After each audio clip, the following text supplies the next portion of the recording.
All right, guys, we are back one more time for another exciting episode of Demons and Disciples. And I can't tell you how appreciative we are that you folks are welcoming us into your homes and into your community.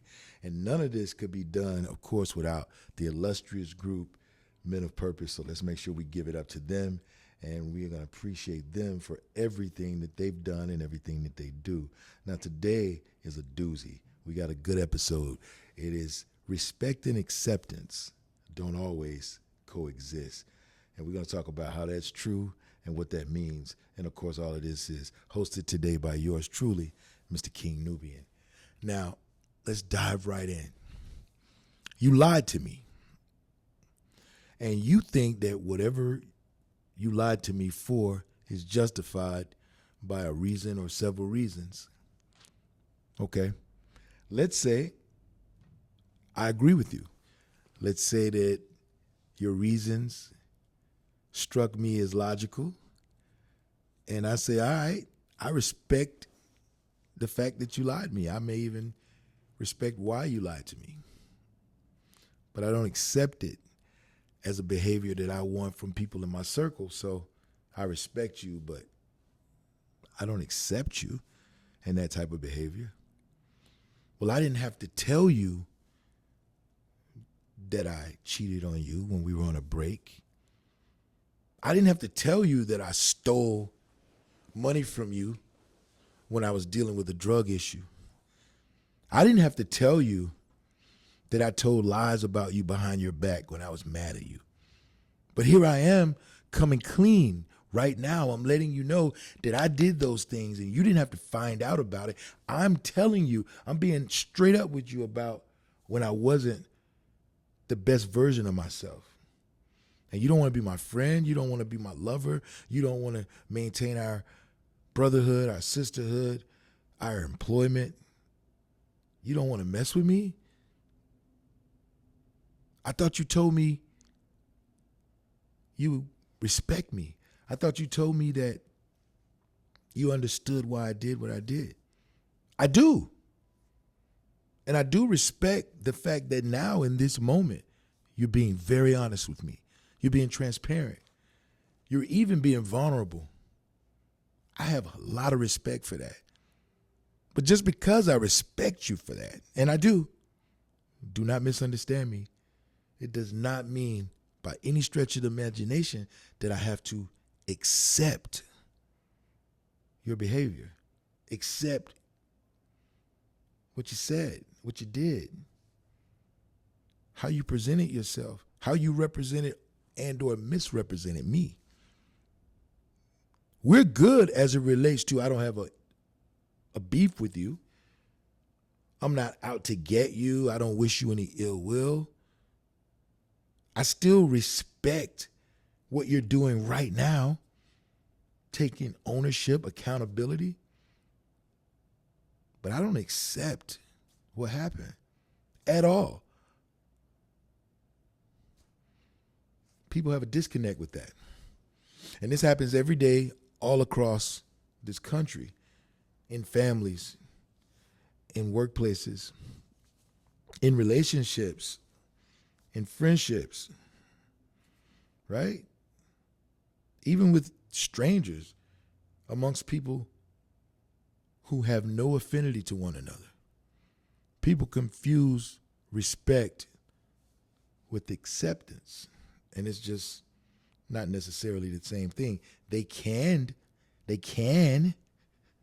coexist, but they don't always coexist because they don't have to. They don't have to. I respect your stance, your perspective on politics. You're a staunch Republican. You're a right wing. You're a diehard liberal. You're a leftist. You're non-committed. You're neutral. You're kind of what they call a fence sitter. I respect that you've chosen something, that you've decided that every single thing in your life is going to lean to the left, to the right, or it kind of be, You don't think that there's anything that the conservatives have that can fit you. There's nothing about a Democrat or a leftist that can fit me. I'll slice one of their heads off before I agree with them. Even if it makes sense to me, I'll never admit it. You dislike Donald Trump,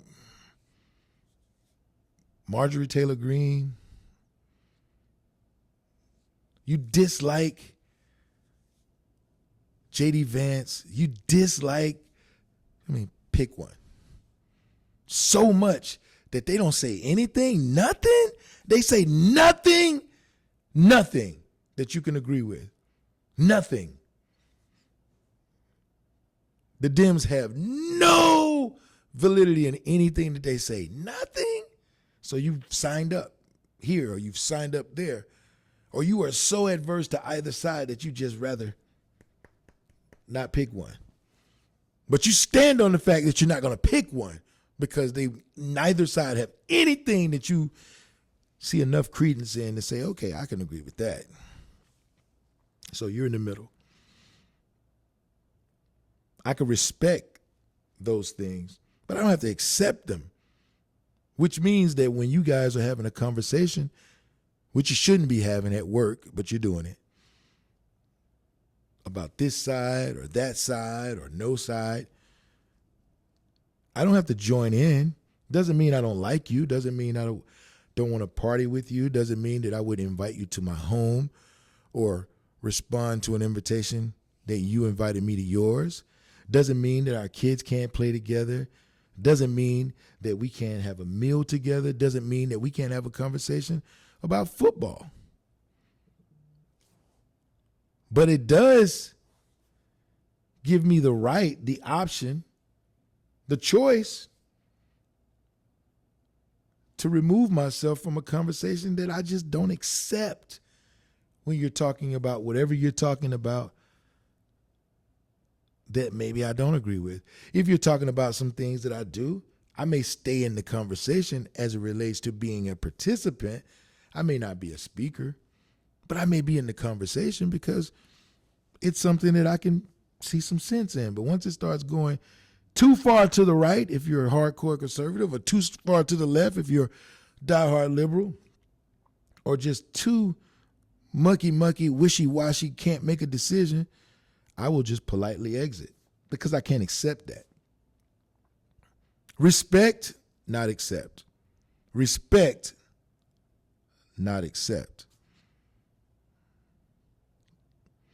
A lot of times people automatically assume that if you bow for the flag, you kneel for the flag, America with 3 Ks. America with 3 Ks. There's no possible way you could still believe in supporting the police. There's no not the police, the military. There's no possible way you could still believe in supporting the military. No possible way you could still believe in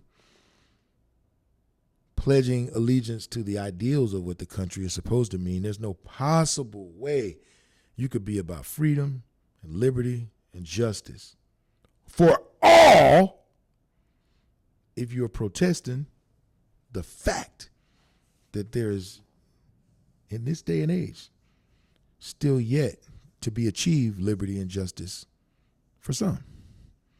So you do a silent protest. And you can't even get bump acceptance. You can't even get respect for that, for one side. And then the other side completely bloodies the point by saying, oh, thank goodness that they did this, and it also represents this and this, that. No, it doesn't. It means what it means. The protest was started, and it was explained what it was meant for. It was explained what was it meant for. So this faux confusion in itself is confusing. How are you confused about something that was explained in a language that we all speak? Every time you go somewhere, you want people to speak English. Well, it was explained to you in English in very clear and concise terms. You don't have to accept it, but respecting it is the least you can do. You don't have to accept it. You don't have to say that, you know what, I'm going to kneel with you too. So if somebody beside you is kneeling and you don't want to kneel, don't look down on them like, turn your nose at them, frown all up. Oh my God, I am so offended. Why are you offended? Because they don't want to be beaten to death or within an inch of their life by a cop who is too poorly trained to de-escalate a situation instead of blowing somebody's brains out. Why would that offend you? Unless you didn't think the cop did anything wrong. Oh, you see what I'm doing? I'm clutching my imaginary pearls. Whenever I do this, that means that logic has been introduced into the dialogue. Oh, glory be. Glory be. Are you doing this again, King Nubian? Are you doing this again? Are you introducing logic and common sense into the conversation? How often are you going to do this, darling? Every single time. You're so offended. Don't accept it if that's not what you can relate to, if that's not what you can see as being an issue for you because you got the right complexion for the connection, right? So if you don't see it as being a realistic problem for you and yours, that's okay. I have no problem with that. Zero. A lot of minorities will get mad at me. Listen, if we were the majority and we didn't have the issue, why would we be upset about something that was happening to other folks? Most of us. Not me. I'm a philanthropist. I have a giving spirit. I'm talking about most of y'all. You wouldn't care. So stop being mad at certain folk for not caring about your plight. You have every right to be mad at them for not respecting it. There's the difference. Just because respect and acceptance doesn't live in the same household all the time doesn't mean that respect isn't warranted just because acceptance may not be.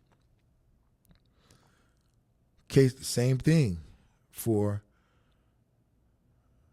the liberals. We're going to get into that in just a second. In this next thing that we're going to talk about, and that's what we talk about. You have a family member, you have a loved one, you have a coworker, you have a neighbor, you have just a stranger in the street that sees you as a person, that respects you as a person, that treats you as a person. They have eyes. They have eyes, right? They have ears. And they know what's in front of them. And they say to you, "Good morning, ma'am or sir." And because behind your eyes, inside your ears, underneath your nose, and all your other outward senses that the rest of us use, you have decided that you identify as a fire extinguisher. And you get upset with the clerk at the store. You get upset with your boss or your coworker. You get upset with your family member, with your neighbor, with a rando in the street, because they won't acknowledge you as, "Good morning, fire extinguisher." You identify with a lamppost and nobody calls you a lamppost, and now you're upset. You think that nobody respected you because they didn't accept you. See, there's a whole misunderstanding. I can respect the fact that you identify as whatever you identify as whomever you identify as. You look like Jonathan. You sound like Jonathan. You are built like Jonathan. Even though you dress like Joanna, you smell like Joanna because you wore Joanna's perfume. You put on Joanna's wig, Joanna's eyelashes, Joanna's dress, Joanna's high heels. But you still sound like Jonathan. Let's say you don't sound like Jonathan. Let's say you sound like Joanna and you got all the other things. You're still built like Jonathan. Let's say you're not built like Jonathan. Let's say you got that good surgeon. You got that real good doctor. You taking those good pills, them real good pills. Guess what your driver's license says?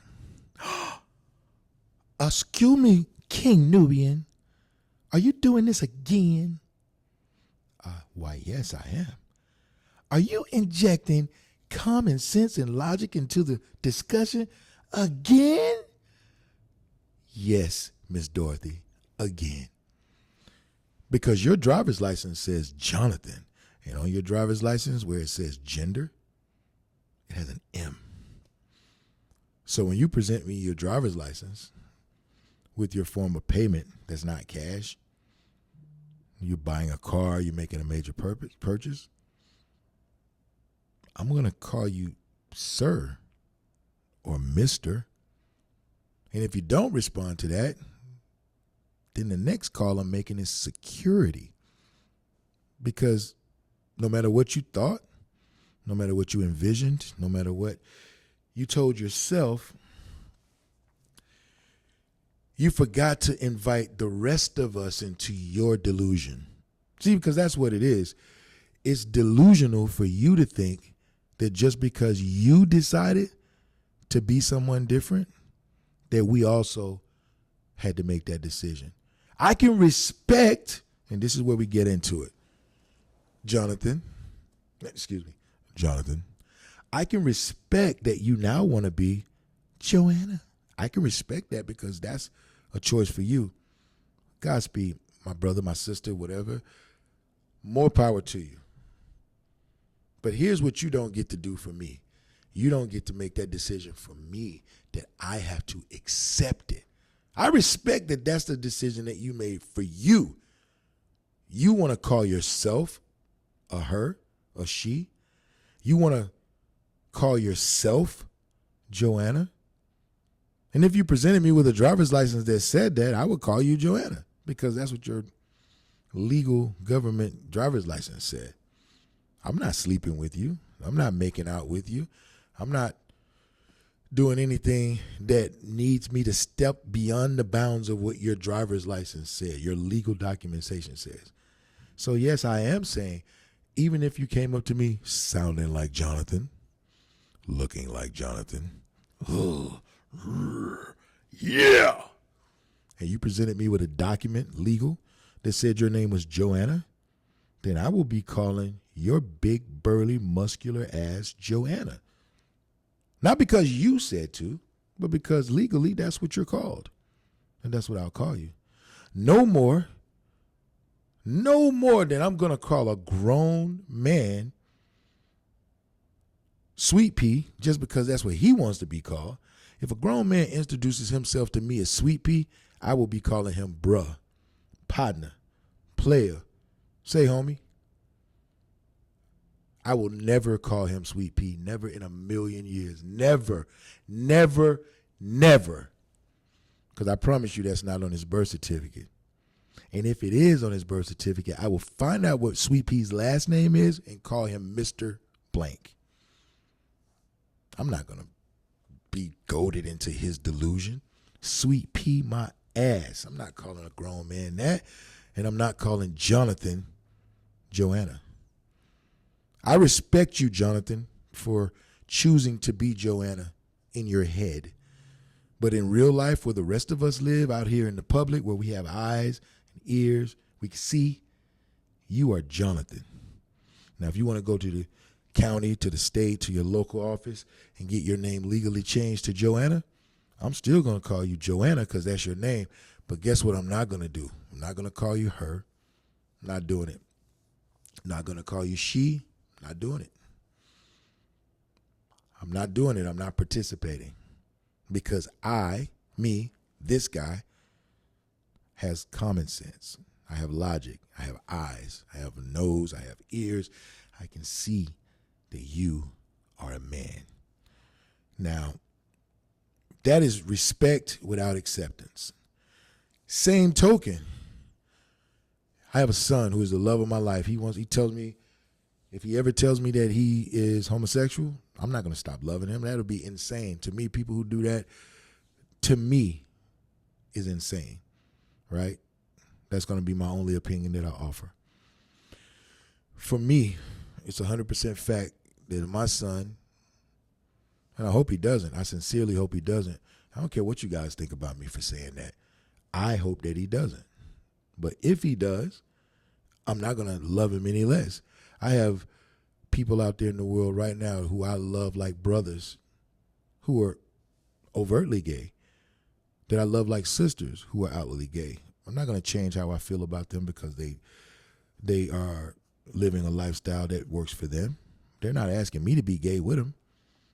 You know, I'll go around them and their gay friends and I'll love up on all of them because guess what I get to do after a few hours? I get to leave, you know, and then they can do whatever they want. And guess what they do whenever they're around me and all my heterosexualness? They get to leave if they so choose without anything being thrust upon them, right? But going back to my son, if my son ever did tell me that he wanted to be a homosexual, I would love him. I would respect him, but I wouldn't accept it in my house. What I mean by that is, if he wanted to be a homosexual and he wanted to bring one of his friends over, he could. I don't care. Let's say they were dating. Cool. Let's say they wanted to sit and watch a movie. Cool. Let's say they wanted to make out. Negative. Not in my house. Those are my rules. I can see some of y'all. That is so, love is love. This, that, and the third. And it is. And I respect it. The same way, when I was selling dope, I could sell it on the street. I could sell it in front of my mama's house, but I couldn't bring it in her house. When I was carrying guns illegally, I couldn't bring that into her house. I could shoot dice right outside the house. I couldn't do it in her house. That was her house. Now, when I got my own house, if I wanted to bring dope into my house, guns into my house, shoot craps in my house, I could do that because it was my house. The respect was for me to listen to my mom's rules and obey them. She didn't have to accept my lifestyle because those were my choices. To be a drug dealing, dice shooting, gun toting teenager, a ruffian, a hoodlum, a criminal. Let's just call it what it is. She didn't have to accept that behavior. She probably didn't even respect it. She didn't have to do that either. I don't have to accept any behavior that I don't want going on in my house. And I don't owe anyone an explanation for that. It's my decision. It's my house. And I would tell my son that if he wanted to do something like that, then, you know, he needed to get a hotel or go to that person's house or parent's house. You just can't do it in my house. And if I found out that he did that, then it would be a violation of his trust. And if you're asking, what if he was dating a girl? Well, I would want him to be responsible, but I wouldn't have a problem with that. That is so backward. That is so what's the word? So hypocritical. That is well, that's your opinion. And I would encourage anybody to run their own households the way they want to. That's an example of me respecting his ability or his decision to be who he wants to be, but not accepting it for my life. Because once you bring it into my house, you're now trying to force that onto me. You're trying to normalize it for me. It could be normal for you, but it's not normal for me. And I'm not going to allow it to be forced upon me as normality, right?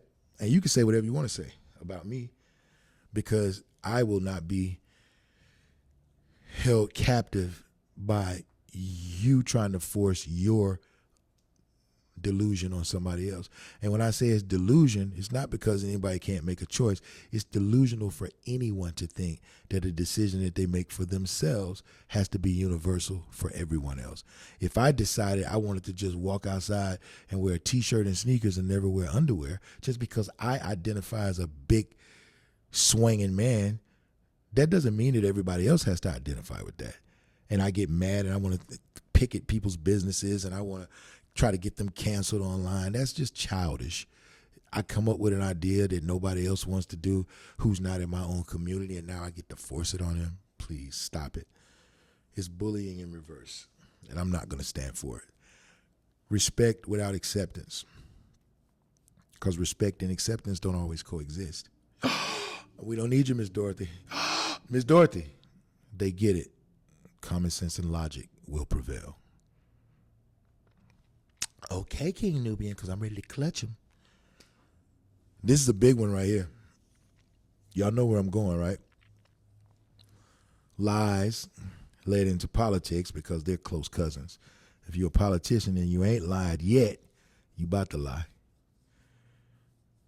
Right? Politics going into gender identities and choices about your sexual iteration and your designation, they go hand in hand. And what else goes in hand with sexuality? Ideology, religion, right? Dogma. So I can respect your stance on Islam, on Christianity, on Buddhism, on Rastafarianism, on Hinduism, on Satanism, on agnostic. But I don't have to accept it. A lot of religions have a huge, bad, and I got to tell you, an extremely annoying habit of assuming that everybody believes what they believe. And they mistake people who respect what they believe for themselves and what works for them for accepting it, just because they may not say anything. Or just because they may see some good aspects of it. They may say amen at the end of a blessing during dinner. They may go to the mosque and participate in the prayer or the rituals. They may burn an incense. They may show homage while the Pledge of Allegiance is playing. Just because they respect something doesn't mean that they accept it. And then when you start spouting off about whatever it is that you are, just a diehard believer of, you're wondering why these people don't respond in the same fashion that you do. Because you don't understand what respect and acceptance means. You think that they're one and the same. Shame on you. Shame on you for a lot of reasons. Shame on you, first of all, for having such a limited education and not knowing the difference between the two words. That's number one. Shame on you again for assuming that whatever you and yours have going on is so all-encompassing that everybody else should automatically ascribe to it. Shame on you. Even the God that you worship, the deity that you follow behind, the higher being that you tout, doesn't believe that. They don't believe that. They respect everybody's perspective. Now you're gonna talk about, oh no, he said that there's no God but this one, and they said everybody else is a false God and idolatry, blah blah blah, and this, that, and the third. I implore you. As a matter of fact, I don't implore you. I'm going to challenge you. I'm going to challenge you with something. I challenge you that the vast majority of devout followers of fill-in-the-blank religion are only that way because of geography. I'm going to give it a minute for the slow people, for those in the back, for people who like to speak before they listen, and for those who just don't get it. Most of you Christians, Muslims, Buddhists, Hindus, Rastas, and agnostics are only, and Satanists, Santa Maria, whatever you deal with. Most of you are only that way because of geography and connection. Meaning that if you're a diehard Christian who was born in the South and surrounded by a bunch of diehard America loving, red, white, and blue bleeding, pickup driving, bog racing, barbecue burning, race car, NASCAR watching. You're only that way because you didn't grow up in India, where you would have been a Hindu. You didn't grow up in Saudi Arabia, where you would have been Islamic. You didn't grow up in Jamaica, man, where you might would have been a Rasta. Right? You don't think that what you believe is the thing. It's just a thing because you feel like you need a thing to keep you grounded, to keep you focused, to keep the rough edges off, to keep the sharp corners rounded. And kudos to you for acknowledging that you need something. I'm not mad at you for that. Kudos to you for recognizing that were it not for something, you feel like you'd be lost. But here's where it becomes problematic. You assume that that's something that works for you and those like-minded individuals who share your belief should automatically work for everyone else. Not that it could, but that it should. And that anybody who doesn't ascribe to what you believe is going down the wrong path. Shame on you. Shame on you. If your God is that small-minded, then why worship him? The universe is huge. Or at least it's supposed to be, right? The world is huge, filled with a bunch of people. The universe is supposed to be filled with a bunch of planets, galaxies, solar systems, dimensions, right? You think that there's not other religions out there? There are more religions on your planet where people feel exactly the same way about theirs. Every one of the religions and ideologies that I named feel exactly the same way about theirs. Where's the respect for those? And you know what's so funny to me is now there are some people who can respect other ideologies when they're a practitioner of one. There are some out there that could do it. Usually they're the most quiet, the most calm, and they're usually in a high leadership position of the respective sects of ideology. Sex, not S-E-X, sex, S-E-C-T-S.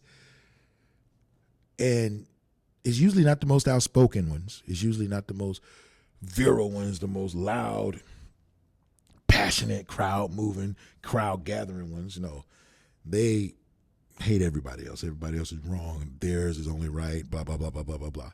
But usually they also have an agenda. We're talking about the ones who are not so outspoken, not so loud, but they're wise or wizened.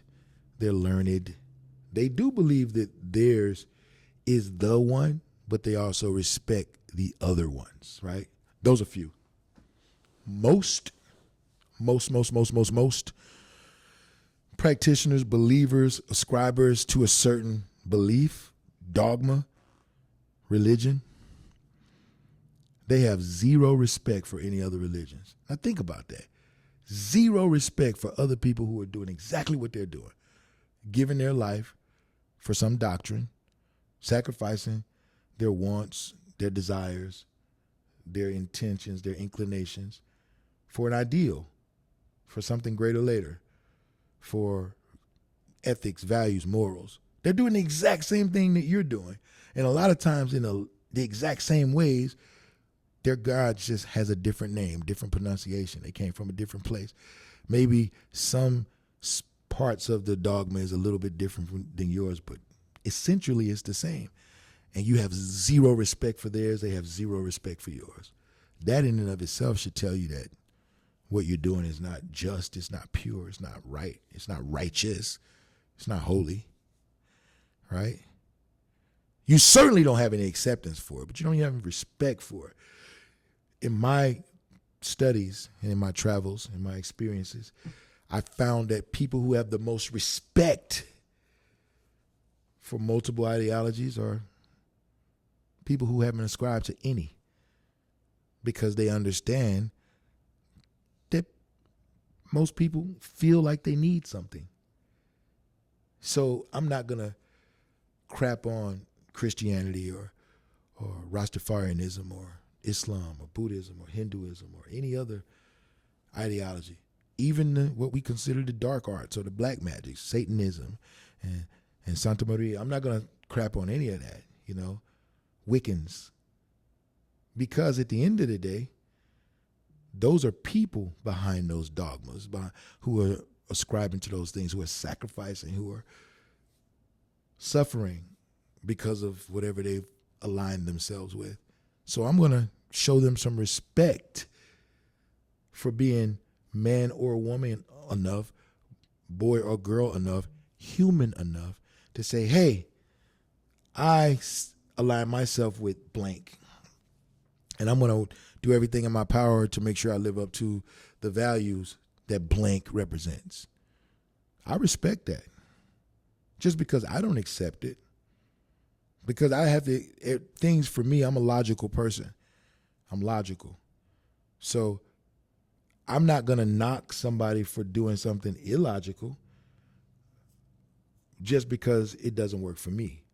If there's a guy who would be a murderer, would be a rapist, there's a woman who would be a serial poisoner, there's a child out there who would shoot up a school, were it not for the Quran, were it not for chants from Buddha, were it not for smoking a spliff and singing a reggae song, were it not for reading some scriptures from the Bible, man, give those people what they need to not be the alternative. I'm all for it. But how dare anyone now say that I need it too? I'm not out here killing nobody, bro. I'm not poisoning nobody. I'm not a threat to anybody. I don't need what you need or what you've told yourself you need. And if that makes you happy and keeps you a law-abiding citizen and stops you from beating your wife and stops you from molesting your kids and stops you from shooting up a store and stops you from burning down your job, then, man, more power to you.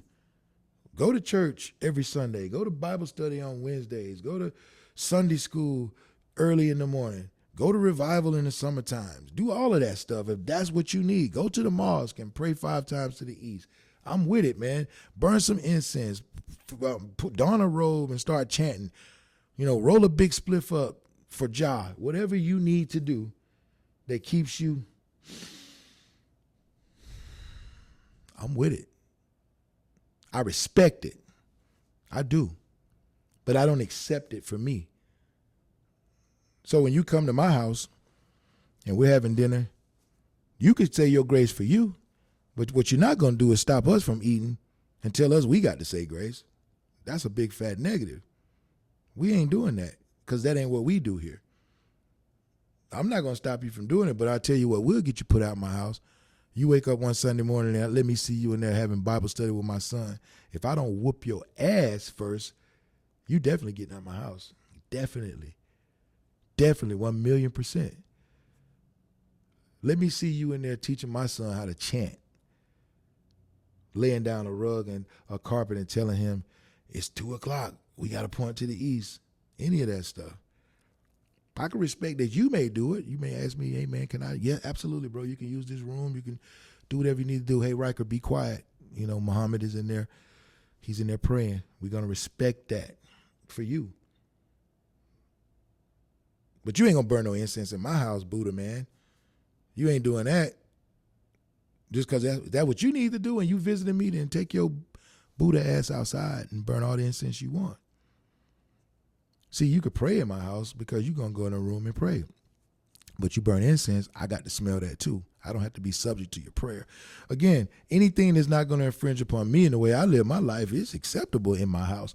Once it becomes something that infringes upon the way I live my life, then it's not acceptable, right? I can respect it. I don't have to accept it. So I hope that you understand the difference between respect and acceptance, because they're not the same. And listen, Men of Purpose is a faith-based group. However, the thoughts and ideas reflected on the podcast, Demons and Disciples, are not necessarily representative of what Men of Purpose stands for. They're two different entities. Respect Men of Purpose for allowing Demons and Disciples to have this platform. Respect to Men of Purpose for being brave enough to say, hey, there may be things that you guys talk about on the show that we don't necessarily accept for us and what we stand for, but we respect that you're doing it. We respect that you have a platform and you have a voice, and you should. And there are a lot of things that Men of Purpose is going to accept that Demons and Disciples talks about, right? That's a prime example for the title of this show. Respect and acceptance doesn't always coexist. Respect and acceptance don't always coexist. I know that there are going to be a lot of questions. There may even be some outrage. And hey, I welcome it. But I will tell you this. If whatever you align yourself with, be it deviant behavior like lying, cheating. Man, I know I was a big cheater. I lost a very, very, very, very, very good woman because of it. I didn't lose her. I gave her up. I threw her away because of my behavior. And I had to own that, right? If you steal, if you abuse, right? Then you have to understand that that's a part of what you aligned yourself with. If you're going to align yourself to politics, because there's no party or no side of the fence that you can stand on that's going to be 100% on everything. You have to understand that the parts of your alignment that aren't on the up and up, that the onus is on you to take accountability for, not to push aside, not to deflect from, as is the MO for people who belong to a certain party. And I'm talking about on both sides. I'm not talking about just one party. I'm talking about on both sides. They love to deflect. You ask them about something that's wrong with their stance on a particular issue, and instead of them speaking to that, they want to try to pull up something that's wrong with yours. And although they may have a valid point about what's wrong with yours, it doesn't answer what's wrong with theirs. So there's no communication. You can't talk about me when the spotlight is on you. Let's finish talking about you, and then I'll be happy to talk about me. Or ask me first. I'll be happy to talk about me, but then I only ask that we be able to talk about you in the same manner, and neither side is willing to do that. They like to point the finger. They like to yell at each other. They like to accuse each other. They like to blame each other. They like to try to outpiss each other, but nobody wants to really have an honest dialogue about what makes sense and what doesn't. Because I could tell you, it certainly does not make sense to pretend like January 6th didn't happen if you're a conservative, to downplay it, to pretend like it wasn't an act of treason, and that the man that they wanted to be president was the instigator of it. It's not adult. It's not logical. It's not honest. And it's not representative of anything righteous as they try to stand on. Conversely, it's just as laughable, just as disrespectful, and just as deplorable for the left to think that it's okay to stop putting his and her on legal documents, to start putting, are you a male or female, or what do you identify as? It's laughable. It is 1,000,000% disrespectful, as though there's some other gender of human being that nobody told us about just because somebody somewhere decided that they wanted to identify as a light bulb. It's the most insane thing in the world. And now I got to participate. You're going to have a men's bathroom, a woman's bathroom, and a light bulb bathroom. Get the F out of here with that. Is it my turn yet, Nubian? No, Miss Dorothy. We good, because that has no logic or common sense in it whatsoever. But neither side wants to talk about the ludicrousy of ideals like that reside on both sides. And then both sides have good things that they talk about. And neither side wants to give the other credit for the good things that they do. So our political system winds up bogged down, much like our social climate in this country. It's just bogged down. Nobody wants to be honest with the other people about anything. Which leads me to gender. One of the most hot topics in this country. People are so afraid to say what they really feel unless they are saying it in a hateful way. Just because you don't agree with something, and you may even be right, the people who say, hey, all these crazy doors for bathrooms and all these, I mean, they're right, but you don't have to belittle somebody to say that. You don't have to curse somebody out. You don't have to be vulgar. You don't have to be intentionally insensitive. And on the other side, when somebody is telling you what you're saying is ridiculous, because it is, don't get your panties in a wad. And I guess that could go for if you're a guy or a girl, right? Have a sense of humor too.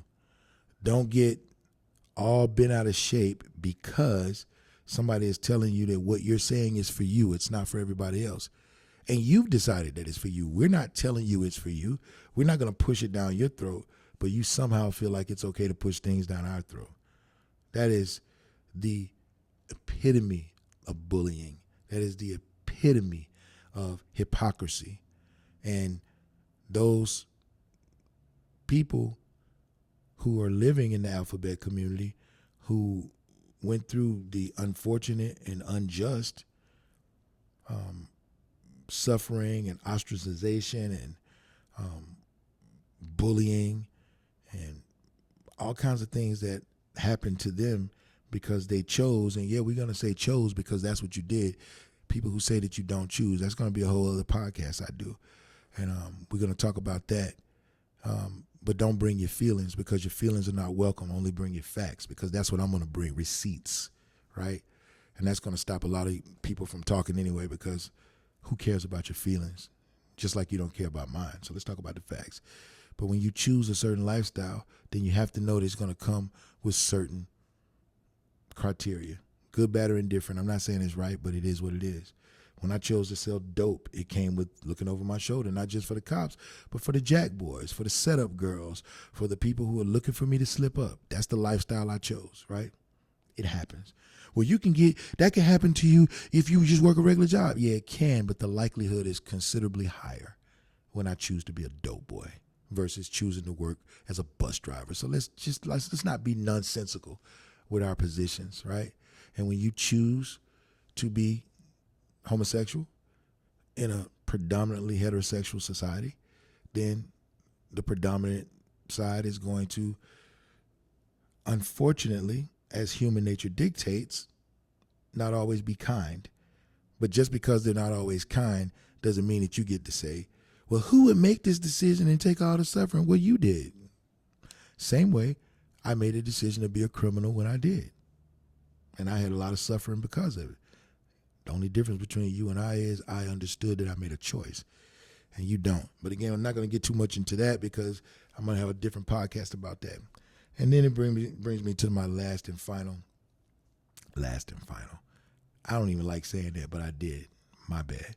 It brings me to my final point about religion. I remember talking to a person when it was years ago, probably 15, 20 years ago. I was in this group. I want to say it was like a black social media platform. I can't think of the name of it to save my life, but it was for ethnic people. And there was this rumor going around at the time. I don't know how true it turned out to be. I didn't research it because I'm only telling you this about the thing that I did research. This lady was so upset because she said, I can't believe these people the Beehive is touting Beyonce as a god. They are raising her up as more than a diva, like treating her like a god, saying that she did this and saying that she does that. That's crazy. Why would they do that? And me being me, said, well, that's no different than what people did in Jesus' time, in Muhammad's time, in Buddha's time, when they saw those men as something loftier than everybody else did. They were men. They lived among us, right? And their followers were purporting them as a god. What's the difference? They believe it. Don't you believe that Jesus is a god? Because she would mention that she was a Christian.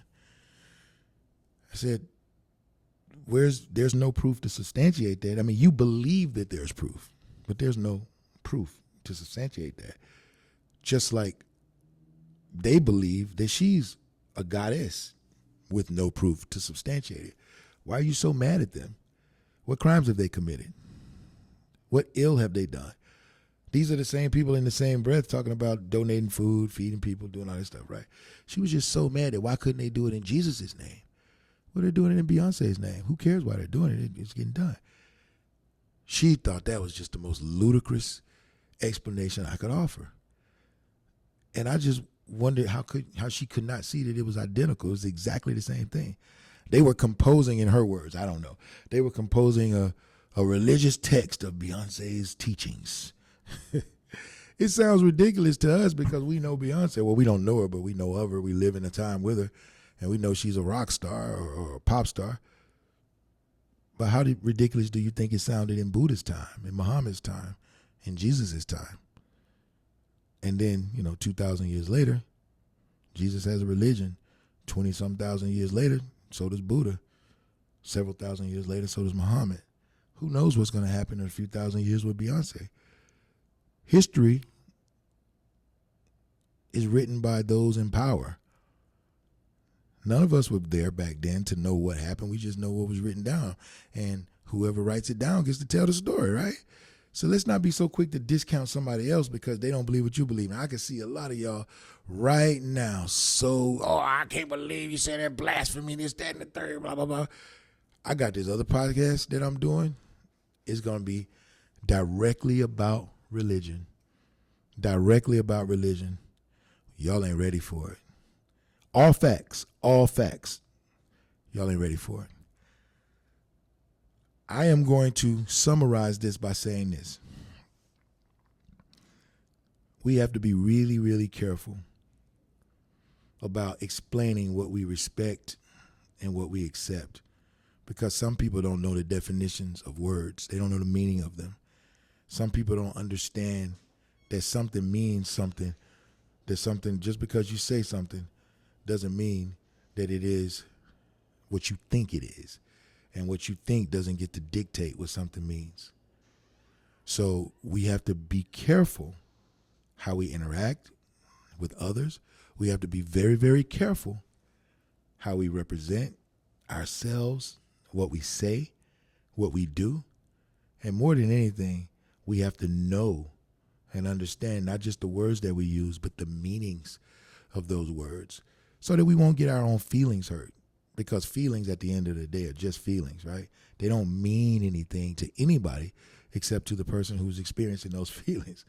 So if you got your feelings hurt because somebody told you the truth about something, then that's a you problem. I know that sucks to hear. I know you hate to hear that. It sounds so insensitive. Oh my God. It sounds so uncaring. But that's a you problem. That's not an anybody else problem. So you have to reconcile your own feelings, especially before you prepare to go off to verbal war with somebody who's far better equipped than you are. Because the only thing you brought into it was your limited understanding based upon what someone told you, based upon what you've been exposed to, especially if you haven't traveled, especially if you haven't read, especially if you haven't studied, especially if you haven't researched, right? Especially if you're not well versed on not only the thing that you're talking about supporting, but the things that you're talking about opposing. So you just can't be thorough on the thing you know, especially if you're trying to oppose something else. You kind of got to have some knowledge about that thing too, or you sound like an idiot. You sound like a fool. And most of us, now I'm not going to say us because that's not me. Most of you sound like fools. You're not very well versed. You're not even very well versed on the thing that you claim to support. That's the sad part. If I were to debate most people about whatever, pick one of the 4 topics I talked about: deviant behavior, politics, genders, or religion, you would have no clue where to begin. Because the first thing you're going to do is use the same talking head points that you've heard your entire life, right? My grandfather was a Baptist pastor for over 50 years, one of the most celebrated nationwide. My mother's a federal judge. I am a very learned, high IQ person. I'm a business owner. All the things that I talk about, especially these 4 topics right here, I'm very well versed on. Not just the thing that you support, but all the other things too. Which is why I can have a strong perspective on them, because it's not based on opinion. Okay, Miss Dorothy, you can come back. Finally, you doing it again? King Nubian, you doing logic and common sense? You mean to tell me that what you're saying ain't based on opinion? Except for that one thing when you talked about your son, but everything else is based on fact? You got to be kidding me. Glory be. Oh, glory be. I cannot believe it. Well, believe it, Miss Dorothy, and believe it, audience. So if you do feel like you want to challenge me because this podcast pissed you off, good. Just make sure you bring your receipts. Make sure you stay up a little bit extra tonight doing some studying, doing some research. Make sure you check that dictionary and that thesaurus, because what we're not going to do is you know what I meant. Because what I'm going to do is I know what you said, right? I want you to be accountable for what you say. I want you to be accountable for how you stand on your perspective. And I want you to be accountable for the things that you are about to support unless you can oppose them. I want to tell you again how much I super duper appreciate you guys for stopping by and giving us a little bit of time. It's been a wonderful, wonderful time spending with you today, and I look forward to talking with you guys next time. I'm King Nubian, and I'll holler at you guys next time.